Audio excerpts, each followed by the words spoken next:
चलिए बच्चों, चलते हैं प्रश्न नंबर 14 की ओर। वास्तव में घनों का परिकलन किए बिना निम्नलिखित में प्रत्येक का मान ज्ञात कीजिए। इसमें आपको वही आइडेंटिटी यानी सर्व समीकरण लगानी पड़ेगी जो अभी तक हम इस्तेमाल करते आ रहे हैं। कौन सी वाली?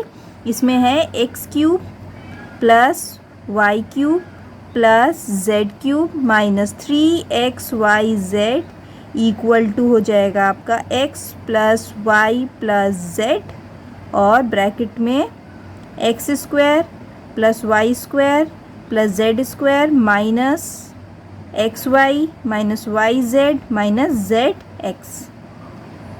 तो चलिए इसमें रख के देखिए, ये देखिए एक्स क्यूब है, ये वाई क्यूब है और ये जेड क्यूब है।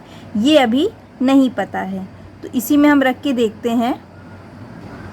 तो इसको हम ऐसे भी लिख सकते हैं कि X cube plus Y cube plus Z cube is equal to, इसको इधर ले जाते हैं, x plus Y plus Z और X square plus Y square plus Z square minus x Y minus Y Z minus Z X. और ये जो इधर माइनस का 3xy था ये हो जाएगा प्लस का 3xyz, है ना। माइनस के 3xyz इधर जाके हो गया प्लस के xyz। अब ये देखिए बिल्कुल सेम बन गया है, x cube plus Y cube plus Z cube, ये भी इसी तरह बन गया है। तो अब इसको हम रखते हैं, तो इसको हम लिख सकते हैं x plus Y plus z यानी कि -12 प्लस 7 प्लस 5 और इधर लिख सकते हैं हम -12 का स्क्वायर प्लस 7 का स्क्वायर प्लस 5 का स्क्वायर और फिर इधर हो जाएगा आपका 12 इंटू 7, ठीक है, माइनस के 12 इंटू 7 यानी कि यहाँ -12 भी आएगा, माइनस वाई जेड यानी कि 7 इंटू 5 और फिर जेड एक्स माइनस के, तो ये हो जाएगा माइनस ये हो जाएगा माइनस के 12 इंटू 5, ठीक है। और यहाँ कर दिया हमने ब्रैकेट यहाँ पे बंद।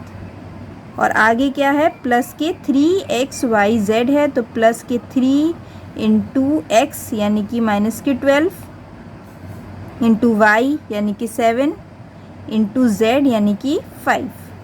अब देखिए बच्चों, -12 और 7 और 5 कितना होता है 12 और इधर -12 है, ये पूरा ज़ीरो हो जाएगा, ठीक है। और इस ज़ीरो का जब गुणा इसमें होगा तो ये पूरा ज़ीरो हो जाएगा, पूरा ज़ीरो हो जाएगा।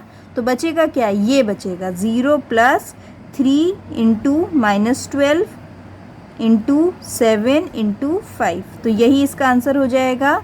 इसको मल्टीप्लाई कर लेते हैं, ये हो जाएगा माइनस, क्योंकि माइनस लगा हुआ है, इन तीनों का मल्टीप्लाई करेंगे तो 1260, यही इसका सॉल्यूशन हो जाएगा।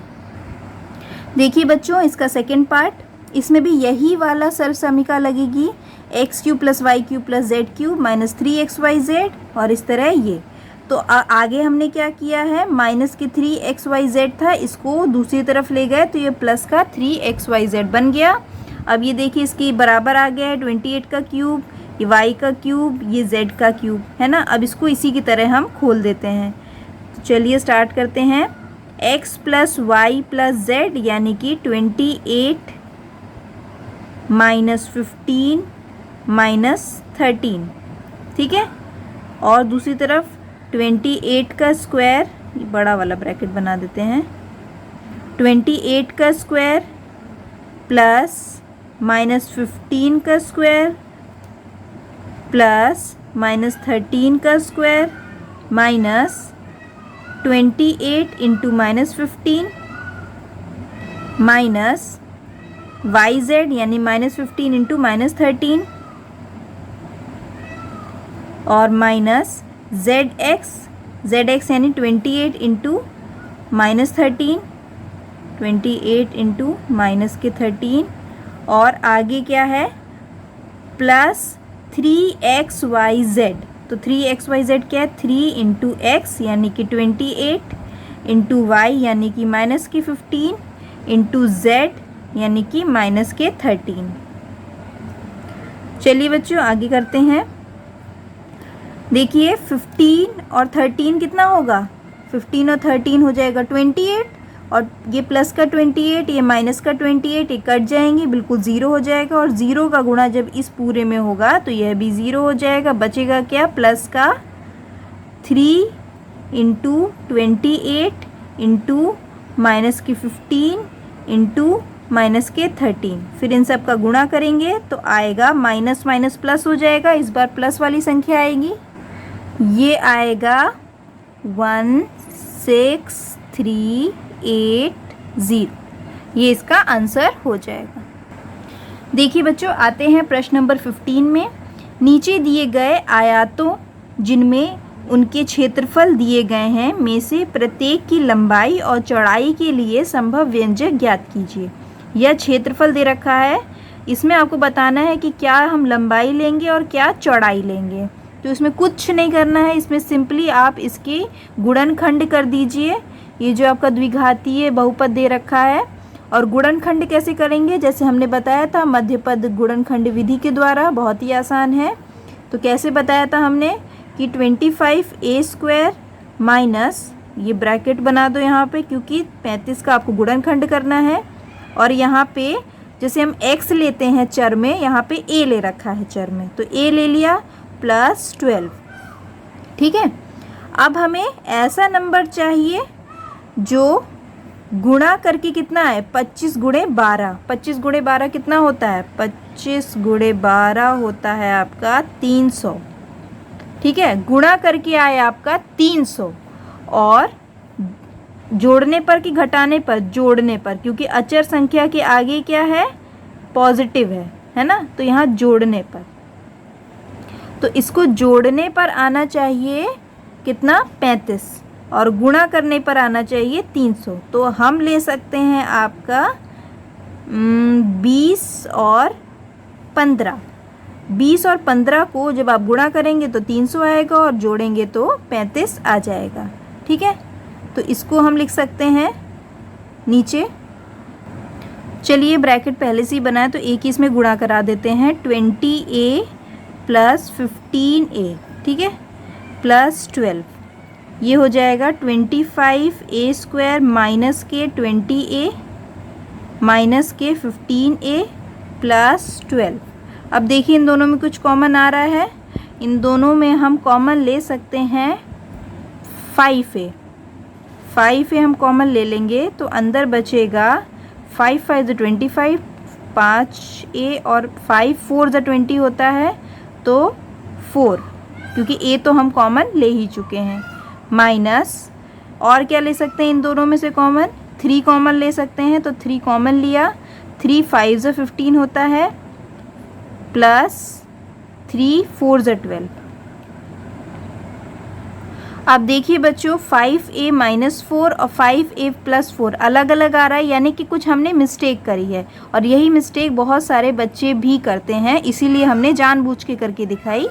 देखिए बच्चों यहाँ आपने माइनस कॉमन ले लिया है, ये माइनस कॉमन लिया है ना, तो अंदर का जो प्लस है वह जाएगा आपका माइनस, तो 5a - 4 और 5a - 4, तो एक आपका आ जाएगा गुणनखंड 5a - 3, और एक हो जाएगा 5a - 4।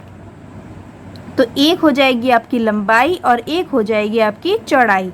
लंबाई हम किसको ले, लंबाई हम इसको ले लेते हैं क्योंकि तो ये बड़ा नंबर आएगा और ये छोटा नंबर आएगा, तो ये यहाँ लिख सकते हैं आप कि लंबाई बराबर 5a - 3 और चौड़ाई बराबर 5a - 4। ये आपका आ गया आंसर।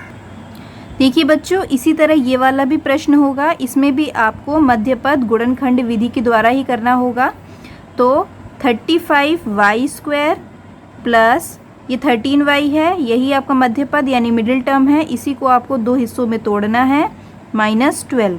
अब यहाँ पे कौन सा साइन आएगा, माइनस का साइन आएगा, क्योंकि अचर संख्या के सामने माइनस का साइन है। अब हमको ऐसी संख्या चाहिए जिसका गुणा करने पर क्या आना चाहिए, 35 × 12। अब 35 × 12 कितना होता है, 35 × 12 होगा आपका बहुत ही जाना माना नंबर, मतलब 420। यानी कि गुणा करके आना चाहिए 420 और माइनस करके आना चाहिए 13। तो हम ले सकते हैं 28 और 15। यहाँ पे हम y लिखना भूल गए। तो 28 और 15 को माइनस करेंगे तो 13 आएगा और गुणा करेंगे तो 420 आएगा। अब देखिए बच्चों आगे करते हैं। 35y², इसका गुणा होगा इसमें, प्लस ये हो जाएगा 28y माइनस 15y माइनस 12। अब इसमें से हम क्या कॉमन लें? इसमें से हम 7y कॉमन ले सकते हैं, क्योंकि 7 5 35 होता है, बचेगा y 5y प्लस 7 4 28 तो 4। और अंदर हम कॉमन ले सकते हैं माइनस का 3 हम कॉमन ले सकते हैं, तो ये हो जाएगा 3 5 15 है ना, 3 5 15 और ये y और 3 4 12, ये प्लस का होगा क्योंकि हमने इधर माइनस कॉमन ले लिया है। ठीक है, अब क्या हो जाएगा देखिए, 5y प्लस 4, 5y प्लस 4 एकदम सेम आया यानी कि बिल्कुल सही है। 7y माइनस 3 एक गुणनखंड और दूसरा गुणनखंड हो जाएगा आपका 5y प्लस 4, यानी कि लंबाई आप ले सकते हैं 7y माइनस 3 और चौड़ाई ले सकते हैं 5y प्लस 4। चलिए बच्चों चलते हैं प्रश्न नंबर 16 की ओर। घनाभों यानी क्यूबॉइड जिनके आयतन नीचे दिए गए हैं कि विमाओं के लिए संभव व्यंजक क्या है, यानी कि ये आपको दे रखा है, इसकी आपको विमाएं ज्ञात करनी है। अब क्यूबॉइड है, घनाभ है, ऊपर तो जो था वह आयत था, आयत में सिर्फ लंबाई चौड़ाई होती है, क्यूबॉइड में क्या होगी, लंबाई चौड़ाई और ऊंचाई तीनों होगी। तो इसके भी आपको गुणनखंड करने होंगे और लंबाई चौड़ाई ऊंचाई तीनों आपको ज्ञात करनी है। तो चलिए बच्चों करते हैं। 3x² माइनस 12x ये आपको दे रखा है, तो इसको आप लिख सकते हैं, इसमें आप कुछ कॉमन ले सकते हैं, इसमें आप 3x कॉमन ले सकते हैं, तो अंदर बचेगा x माइनस 4 है ना। तो देखिए यहाँ पे 3 नंबर आ गए, 3 गुणे x माइनस 4, तो एक तो हो जाएगी आपकी लंबाई चौड़ाई ऊंचाई। तो आप लिख सकते हैं कि लंबाई आई आपकी 3, चौड़ाई आई x और ऊंचाई आई x माइनस 4। ये ओके। आप देखिए बच्चों इसमें भी आपको गुणनखंड करने हैं, चलिए करते हैं। क्या इन तीनों में कुछ ऐसा कॉमन है जो आ सकता है? तो हम इसमें 4k कॉमन ले सकते हैं, तो अंदर आ जाएगा 4 3 12 3y² प्लस 4 2 8 2y माइनस 4 5 20, ये आपका आ गया अंदर। अब 4k को हम ऐसे ही रखे रहने देंगे और अंदर जो है द्विघातीय बहुपद इसका हम गुणनखंड करेंगे। तो हमको ऐसा नंबर चाहिए, देखिए अब स्टार्ट करते हैं। इसको तो ऐसे ही लिख लेते हैं 3y² प्लस 2y को ऐसे ही छोड़ देते हैं क्योंकि इसको हमें दो भागों में तोड़ना है, माइनस 5। अब हमें ऐसा नंबर चाहिए जिसको माइनस करने पर आए आपका 2 और गुणा करने पर आए 5 3 15। तो ऐसा कौन सा नंबर है? ये हो सकता है आपका 5 माइनस 3, क्योंकि 5 में से 3 माइनस करोगे तो 2 आएगा, 5 में 3 का गुणा करोगे तो 15 आएगा। तो इसको लिख देंगे 4k अंदर हो जाएगा 3y² plus 5y minus 3y minus 5।